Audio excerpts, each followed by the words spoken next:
So going on just the government's own figures, you get a national debt rising from a little over 100% like it is today. Under their own projections, it gets 274% of GDP, which is vaguely possible because, I mean, that's what Japan is at. And interestingly, Japan, I've talked about age demographics many times. Japan is just 15, 20 years ahead of us with their baby boom. They had a big generation, 10, like I say, 15 to 20 years ahead of the rest of us in the West. And what happens is you build up all these, welfare ideas when you've got a big ratio of workers compared to retired people, and unless the following generations continue to have children at the same rate as the big one, where you decided to put all these welfare and pension provisions in place, then it doesn't work anymore. Effectively, abortion and contraception have nuked the Ponzi scheme. You can either have women in the workforce with complete control over their reproductive cycle, or you can have a welfare system and a pension system over the long term. It would appear that you can't have both. And of course, I've been trying to solve this problem by immigrating as many people as possible, because the natives aren't having enough children, and then you discover that the immigrants, they can't or don't work and quite like getting free houses and benefits, and then you have to tax the natives, the young natives, even more, so they can't afford themselves, let alone a family home, and therefore they definitely don't start a family, and therefore you import more immigrants, and then they don't work either, and then you have to tax the natives more, and it's kind of a bit of a recipe for going extinct. So anyway, yes, so debt to GDP ratio by 2070 of 274% on the government's own baseline projections. However, those baseline projections are bollocks, because they assume a growth rate of 1.5% over the next, whatever that is, years to get to 2070. And we're not hitting 1.5%. We're lucky to hit 0.5% at the moment, and so we're expecting that the growth rate will suddenly pick up and get us to a point where the debt is only hitting Japanese levels. But that's not the growth that we're actually getting. The growth that we're actually getting is 0.5%, and the Office of Budget Responsibility, wing of the government, helpfully provides the data on what that would look like if, in fact, we got the 0.5% growth rate, which actually is realistic, as opposed to the unrealistic 1.5%. And debt to GDP at that point is 674%, which is, you wouldn't get there. You'd probably have a financial collapse long before that point. We know you can get to about 270% because Japan is there now. The only difference with Japan is Japan does have absolutely vast foreign currency reserves, because in the past they did stuff and they managed to build up quite a treasure chest. Britain doesn't have anything like that. So you have to wonder, what is the government's plan? Because, again, these are not my numbers. This is not me being a bit doomy. This is the government's own projections. Cast it forward on the current growth rate, so not some, Hail Mary, some miracle pops out of the air and growth rate suddenly goes back to what it was in the early 2000s. No, on current government own projections and their own growth rate, 600% plus debt to GDP. And they don't seem to be willing to do a damn thing about it. So you can imagine why, when these are the official numbers, the bond market is a teeny tiny bit reluctant to lend any money to the government, or at least they will lend them, but they're going to demand a higher and higher premium.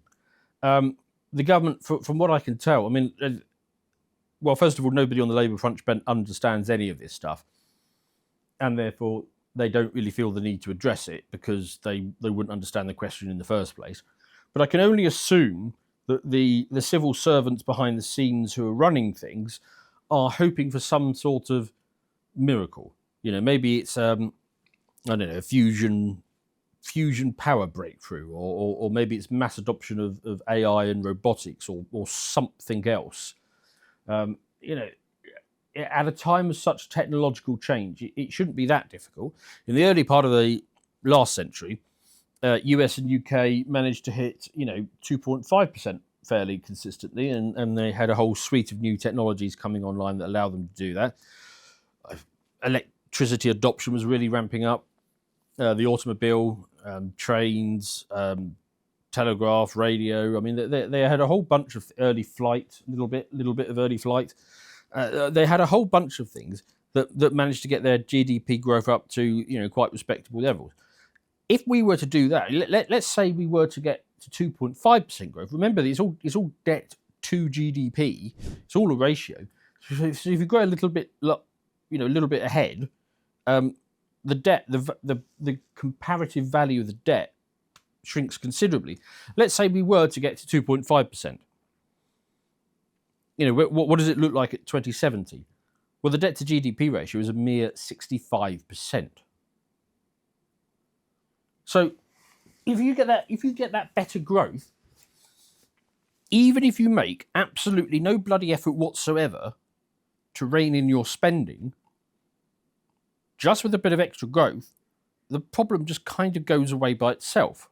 I mean, not entirely, but 65%, that's sort of Russian levels of debt. That's very sensible. So growth is everything. And the problem is that the Chancellor's approach is just to tax us more. Starmer's approach is to crush us more. Take away more and more freedoms, restrict our free speech. Introduce digital IDs, all that sort of stuff. And the end result is that the 0.5 is looking far more likely, if even optimistic. Whereas they should basically be doing the complete opposite of everything that they're doing in order to get that growth rate up. That's really the key to solving this entire problem. So it brings us back to the point about the IMF. Let's do a quick recap on the IMF, because Britain has been forced into this situation before. The previous Labour government but one. In 1976, they ran out of money. Now, why did Britain in 1976 go to the IMF? Well, Britain can always print pounds. You can always just summon up more pounds. Run the printing press a bit, or these days, just press the button and a little screen. Press the button on the little screen, and more pounds will appear. So they can always do that. In 1976, the problem was that, yes, the pound was still a reserve currency along with the dollar at that point, but it was weak and it was losing credibility. And then you had an oil shock in 1973, which meant that we had to import a large amount of oil, which was, of course, priced in dollars. And the UK had a huge balance of payments deficit, importing far more than it exported, and that had to be financed with foreign capital. And investors just doubted that Britain was willing to tackle the deficit. So all of that is very similar to where we are now. We are having a bit of an energy crisis because we cut off Russia. But that was where a lot of the energy was coming from. So that was potentially unwise. We are losing credibility. There's no willingness to cut spending and the deficit.